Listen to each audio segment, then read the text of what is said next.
Ustedes saben que Pablo Laurta está acusado de asesinar a su expareja, Luna Yardina, y su ex suegra Mariel Zamudio, que hallaron un cuerpo en Entre Ríos, y la fiscalía de aquel lugar presume que se trata del remisero que lo llevó a Córdoba para cometer el crimen. Uno se pone a pensar qué pasa por la cabeza de un criminal. Y es muy difícil. La verdad, una persona de a pie, una persona como ustedes que están haciendo lo que tienen que hacer en sus días, desarrollando su actividad como todos los días, pensando en su familia, pensando en las responsabilidades que tienen y no pensando en eliminar a nadie, no deshacerse de nadie. Quizás lo único que uno se quiere deshacer es de la mayor cantidad de problemas que puede llegar a tener uno y su familia, y nada más. Uno tiene el foco puesto ahí, y de llevar la historia lo mejor posible adelante y vivir con alegría. Pero ¿cómo es la cabeza de un criminal?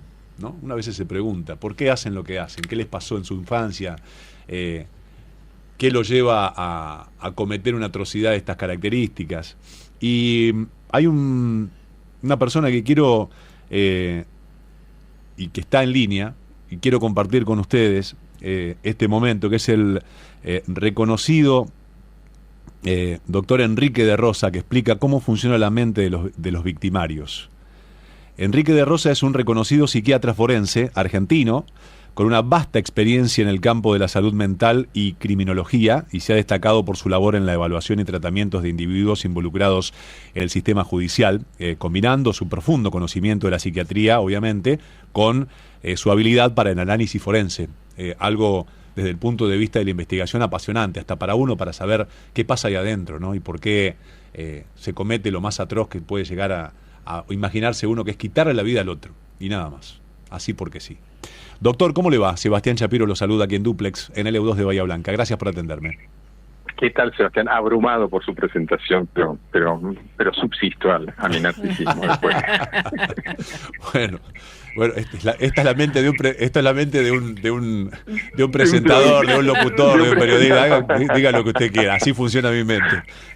Claro. Como una vez una productora que me dijo, no, le decimos a todos que son los mejores, pero es nuestra técnica. A ver, para sacarlo del horror, porque en definitiva es eso, ¿no? Eso le iba a decir, el horror, ¿cómo vive el horror en una persona, no? O cómo se introduce el horror en una persona para después traducirse en algo tangencial que lleve a alguien a quitar la vida. ¿Qué es un criminal? Tengo tantas preguntas para hacerle, doctor. Empiece por donde usted quiera. Es que justamente el gran tema, cuando yo veo que me escribía un productor de colegas de ustedes y me decían, no, bueno, está aprobado, no sé, de la oficina de no sé cuánto, que el 40% son psicópatas. Es decir, primer punto, ojalá la realidad fuese tan simple, ojalá la mente fuese simple, porque ya hace tiempo que hubiésemos podido decir que 2 más 2 da 4 y si le agregamos 2 da 6. Uh-huh. En realidad el gran tema es que no es así. Es decir, el primer punto, la idea de locura, de enfermedad, de diagnóstico, no tiene nada que ver. Los enfermos mentales están subrepresentados en esto y uno en realidad sale no para conseguir consultas, o bueno, en este caso usted con las avanzas que me dijo sí, posiblemente para eso sí uno salga, pero digamos, fuera de eso, uno sale para tratar de, por ejemplo, desestigmatizar la enfermedad mental. En una época en que sigue siendo un tabú la enfermedad mental, no podemos creer que aquel que asesina es un loco, un paciente psiquiátrico, sino en realidad es una persona que sí está atravesando un serio devenir vital, que usted lo dijo, a qué pasó en la infancia, qué pasó después, cómo llega a eso, en el cual hay una serie de elementos que construyen finalmente el acto criminal. Y eso es lo que uno debe entender. ¿Cuál es el problema cuando uno trata de escudarse en etiquetas o sellos rápidos? Y sirve para el sello, pero no describen para nada la realidad. A mí me ha pasado estar en causas con femicidas muy famosos, y claro, uno no lo está defendiendo, pero entiende cómo llegó esa persona a esa situación, lo cual no la excusa, pero sí entiende que hubo una construcción de esa lógica homicida. En este caso hay una construcción. Este sujeto vive aparentemente un sistema en el cual él, no vamos a entrar en eso, si era real o no que era víctima de falsas denuncias. El tema de las falsas denuncias es cierto en el país.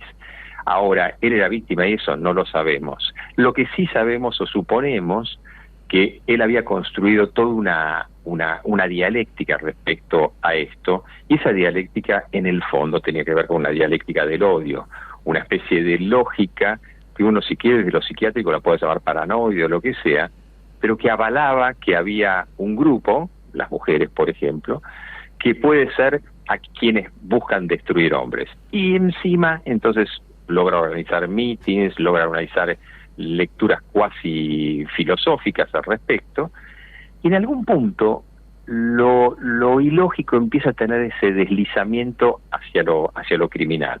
Y eso es lo grave que ocurre, es decir, cuando los asesinos de trabajadoras sexuales, uno ha tenido oportunidad de evaluarlos, terminan teniendo una especie de lógica paranoide, muy cuadrada, en la cual el problema es que encuentren lógica en eso que han hecho.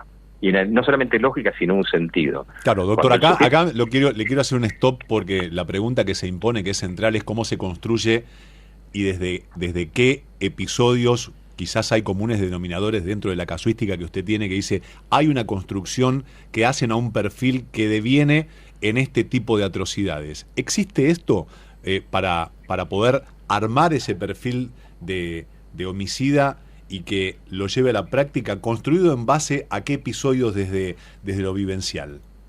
Sí, bueno, a ver, de pronto, por lógica, cuando se menciona el tema de psicópata, además, obviamente son personas que tienen baja empatía, que tienen... A ver, yo tengo una frase armada por mí, no tiene ninguna, pero que en realidad te ponen la empatía en modo avión. ¿A qué me refiero? No es que no son empáticos con todo.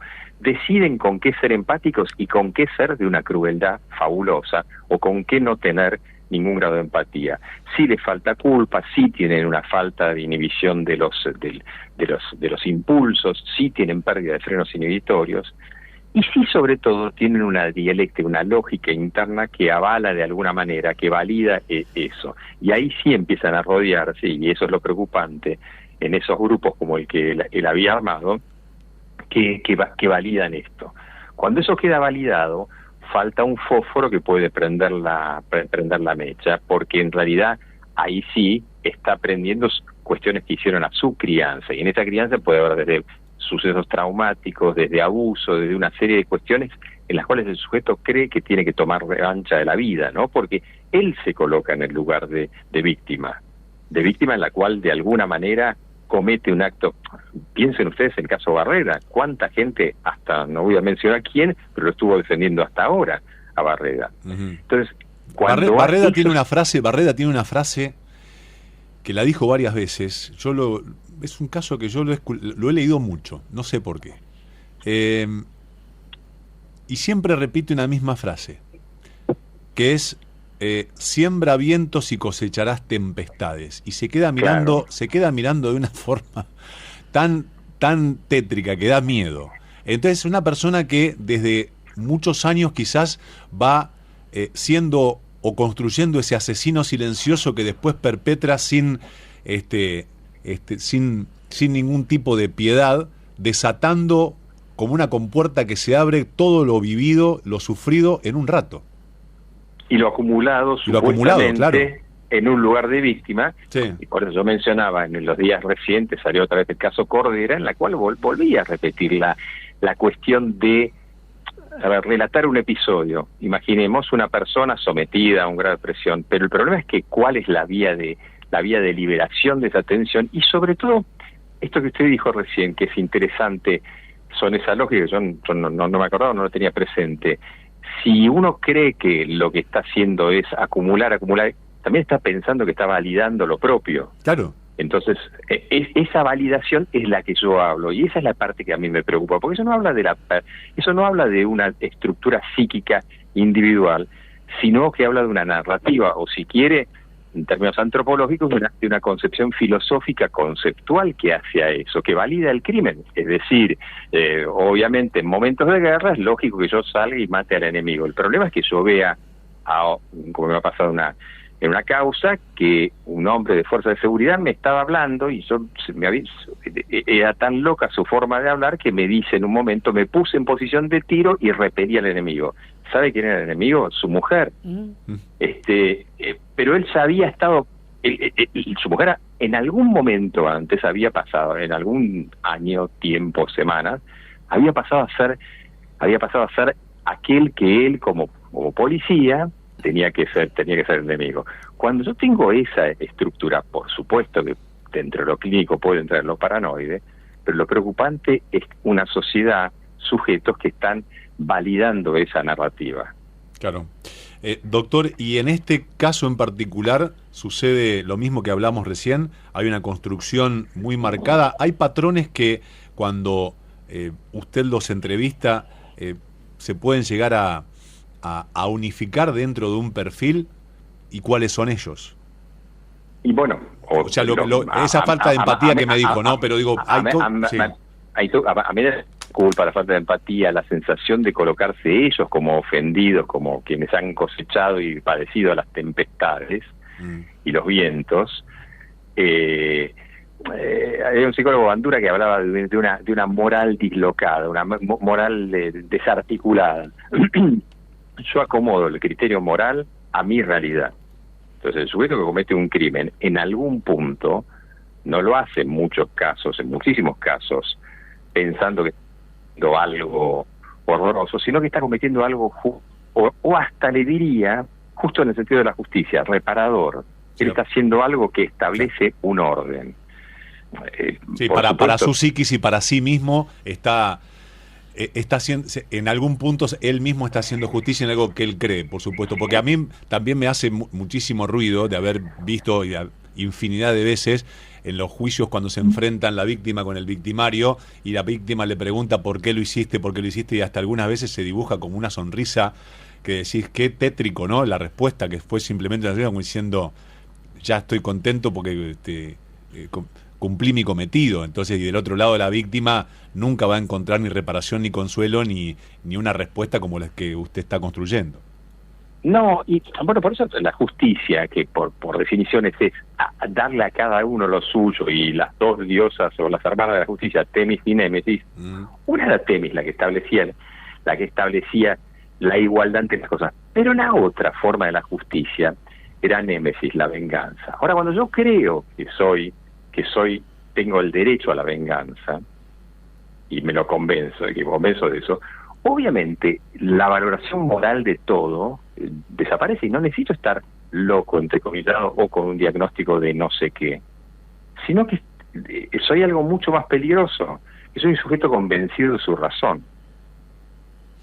Esto me encantó, un sujeto convencido en su razón. Y acá la pregunta que me parece que también se impone es, una persona de estas características recibe su pena, ¿se puede volver a restituir con la sociedad?